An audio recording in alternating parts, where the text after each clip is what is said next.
E hoje nós vamos falar de um assunto que é o realejo, o açude realejo, a construção daquele barramento ali do realejo. E nós vamos conversar com o Dr. Humberto Paes. Dr. Humberto Paes, engenheiro daquela obra. E hoje nós vamos falar contar um pouco daquela história, como é que aquilo aconteceu, quando aconteceu, quais foram os desafios, quais são os benefícios daquela obra para a nossa população. Dr. Humberto Paes é engenheiro civil, ele chegou em Crateús para aquela obra e lá ficou, né? Aqui ficou, aliás, em Crateús, constituiu família e, enfim, é com ele que nós vamos começar hoje. Dr. Paes, Humberto Paes, que também é poeta, escritor, uma alegria grande falar com você. Bom dia.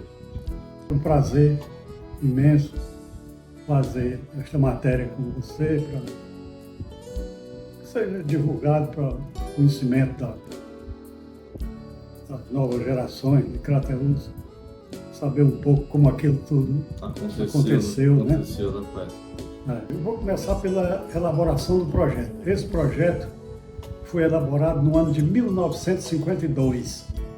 Por coincidência, o ano que eu nasci, e quis o destino que eu viesse depois de 24 anos, 25, vi participar da construção do açude realejo. E para mim foi muito gratificante, porque era meu primeiro grande serviço que eu peguei depois que eu me formei. A construtora Britânia, construtora com sede em Fortaleza, e eu cheguei em Crateús no dia 12 de abril de 1978 para iniciar a construção do açude. Ainda estava o terreno ainda todo enmatado, nós chegamos lá para começar praticamente do zero, né? Um desmatamento no local da barragem, e a partir daí foi um serviço de muita intensidade até a gente chegar à conclusão dessa grande obra, né? Que era a maior obra de Crateús até então. Não tinha ainda Carnaúbal, não tinha ainda outras grandes obras. A maior construção de Crateús era exatamente a construção do açude realejo. Muito bem, Dr. Paes. Aí quando você chegou lá em Crateús, ou seja, lá na comunidade, né? Na comunidade lá do Realejo, estava já na montagem, você me disse, estava na montagem do acampamento. Montagem do acampamento. Era. Sendo montado o acampamento, quando cheguei, já foi para a gente iniciar a obra propriamente dita, que era o desmatamento do local da parede, né? Quanto tempo demorou a parte do barramento ali, do aterro, tudo, até a conclusão da obra? A construção, nós começamos em início de 78 e a obra foi concluída em junho de 1980. Agora sim, a obra sofreu solução de continuidade no ano de 79. Sim. Era provida pelo Denox, né? O Denox é quem fazia os repasses, e foi suspenso o repasse para a construção no ano de 79. Então o ano de 79 praticamente foi perdido, ficou praticamente parado, a obra não andou.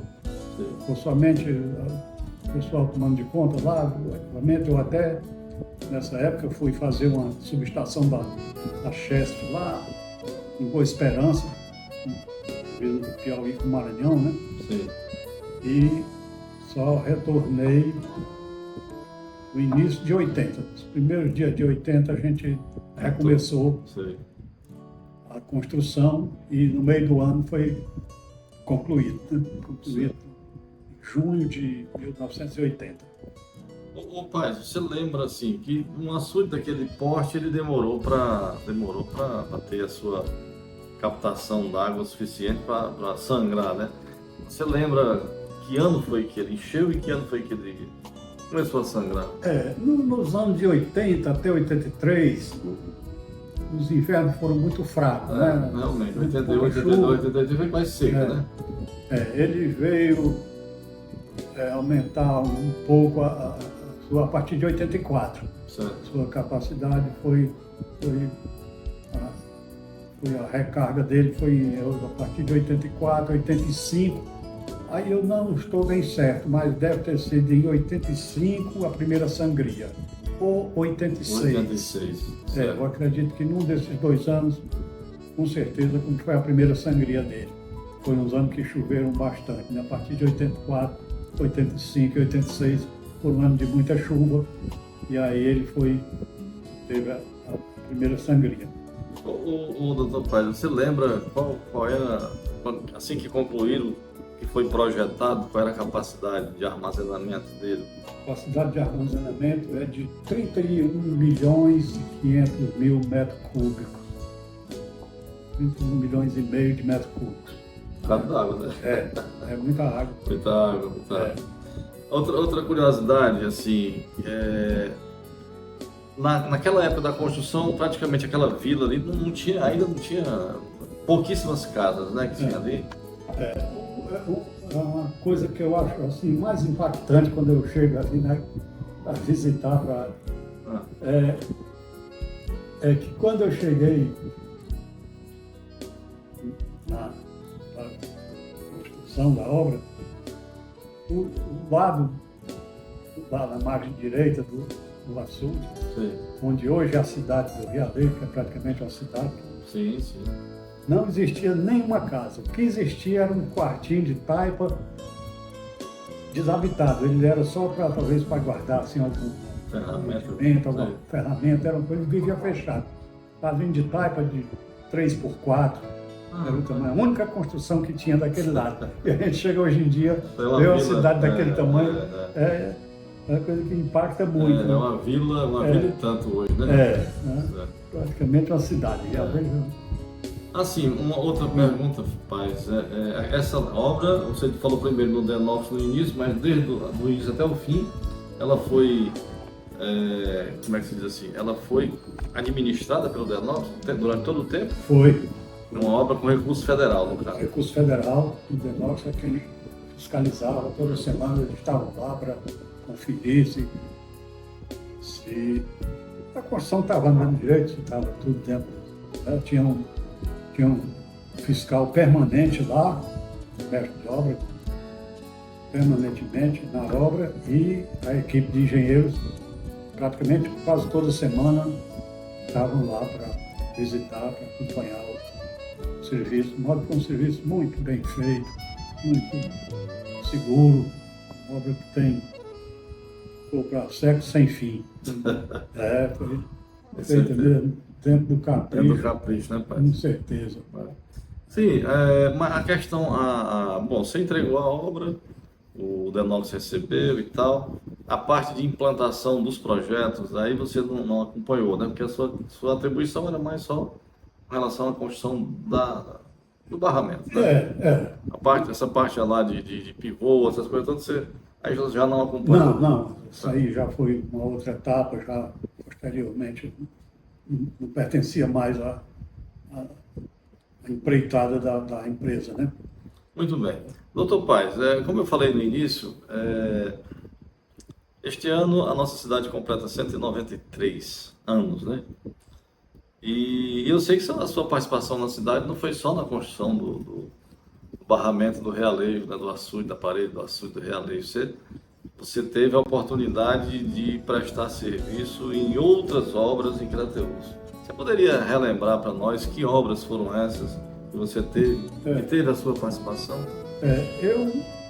Uma obra assim, a maior obra de concreto armado que tem em Crateús, teve a minha participação, que foi a construção da estação rodoviária de Crateús, né?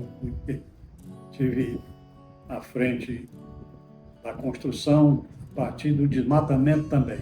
Certo. Lembro, fundação e tudo. Você lembra que ano foi da rodoviária? Foi no ano de 82, 81, 82. por aí. Eu lembro que em 82 a gente estava com o serviço já bem adiantado. Certo. Não sei se a gente começou, não lembro, se tinha sido ainda em 81, mas o ano de 82 foi um ano de muita, bem intenso mesmo, a construção da obra. Quem era que estava no comando da cidade naquela época, você lembra? O prefeito, sim, eu acho que era Dona Dionete. Dona Dionete.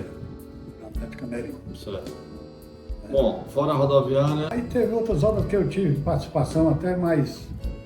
Uma obra assim de maior porte, né? Que eu tive uma participação até mais intensa, que foi o ginásio Jerônimo Melo, o ginásio coberto, que foi um projeto meu. Eu elaborei o projeto e ajudei também na orientação da construção, né?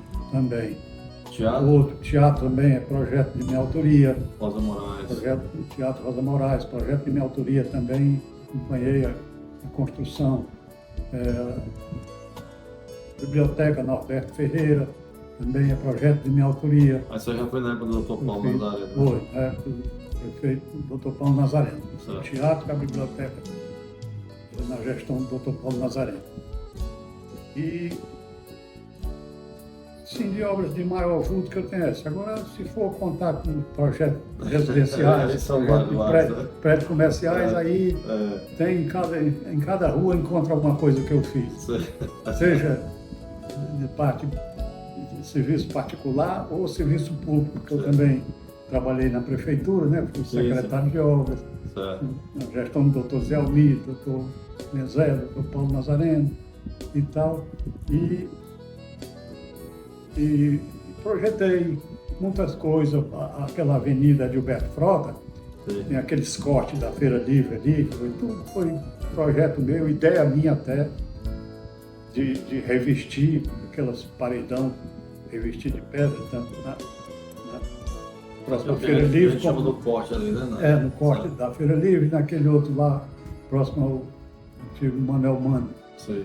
Colégio Manuel Mano, tudo eu tive essa ideia de revestir e fazer as ciclovias na avenida, que naquele tempo era Moreira da Rocha, né? Depois mudou para Gilberto Frota. Certo. E fiz muito serviço quando eu trabalhei na prefeitura, de serviço de saneamento, de aqueles alagamentos que tinha na Refesa. Foi um trabalho muita luta, sacrifício, a passagem ali da rua, doutor João Tomé. Aquele bueiro, né? Eles ali alagava, enchia, saía invadindo as casas. A gente fez um bueiro grande, um trabalho bem meticuloso assim, porque tinha o trem, não podia, né? A gente não podia atrapalhar a passagem do trem, né? E a gente teve que fazer um serviço ali, uma engenharia bem pesada, complicada, foi. E assim são muitos serviços que eu... Com certeza. Ô, doutor Paes, diante de tudo isso que você acabou de nos relatar aqui, você que é natural de Itapajé, não é isso? Na realidade eu sou filho de Sobral, né? Taperoaba é no município de Sobral, mas me criei em Itapajé. Tem até uma nanobiografia que eu fiz, minha, que diz que sou filho, me criei em Itapajé, mas sou filho de Sobral. Por capricho do destino, fui estudar em Natal. Pelas graças de Jesus, vim morar em Crateús, etc, coisa e tal. Mas agora dentro desse... Usando biografia. Mas agora nesse etc e coisa e tal, o que representa para você essa cidade que nós estamos acabando de falar aqui, que nela você prestou relevante serviço? O que representa Crateús para você? Crateús para mim foi talvez a maior, assim, a parte da minha vida que eu vivi com maior intensidade. Porque eu já vim para Crateús com quase de 24, 25 anos e foi exatamente quando eu comecei a trabalhar e comecei, né, a viver a vida mesmo como ela precisa ser vivida. E em Crateús eu encontrei tudo que eu precisava para viver bem, foi muito bem acolhido. Eu tenho esta gratidão ao povo de Crateús por a sua um povo muito acolhedor, muito hospitaleiro. A hospitalidade de Crateús me cativou de uma maneira tal que eu passei a amar Crateús. Eu vivi intensamente tudo que se pode boas ter, amizades, boas amizades, muita gente boa que deixei em Crateús. Então, eu digo sempre que eu fui feliz em Crateús. Uma mensagem que você poderia deixar para essa cidade que vai completar agora em julho, dia 6, 193 anos. Qual a mensagem você pode deixar para a nossa querida Crateús? Em primeiro lugar, parabenizar toda a cidade de Crateús, o povo de Crateús, e desejar que as coisas se encaixem bem e caminhem sempre com o progresso que a gente espera, né? Que Crateús merece. Uma cidade grande, um povo bom, um povo acolhedor. E vamos torcer, né? E vamos torcer, pais, que a nossa cidade tenha essa graça de receber de boas administrações, né? Para que possa elevar cada dia mais a estima do nosso povo e a cidade cresça, né? Certo? Então, parabéns, Crateús, né, pelo seu aniversário. Parabéns, meu amigo, aqui pela mais uma oportunidade da gente bater um papo e dizer que sempre é uma alegria conversar com você. Muito obrigado. E vamos para frente, né? Ó Crateús, que te quero linda, tua cultura é o que brilha mais, tua beleza é o que me seduz. Venha Crateús e não se esqueça mais.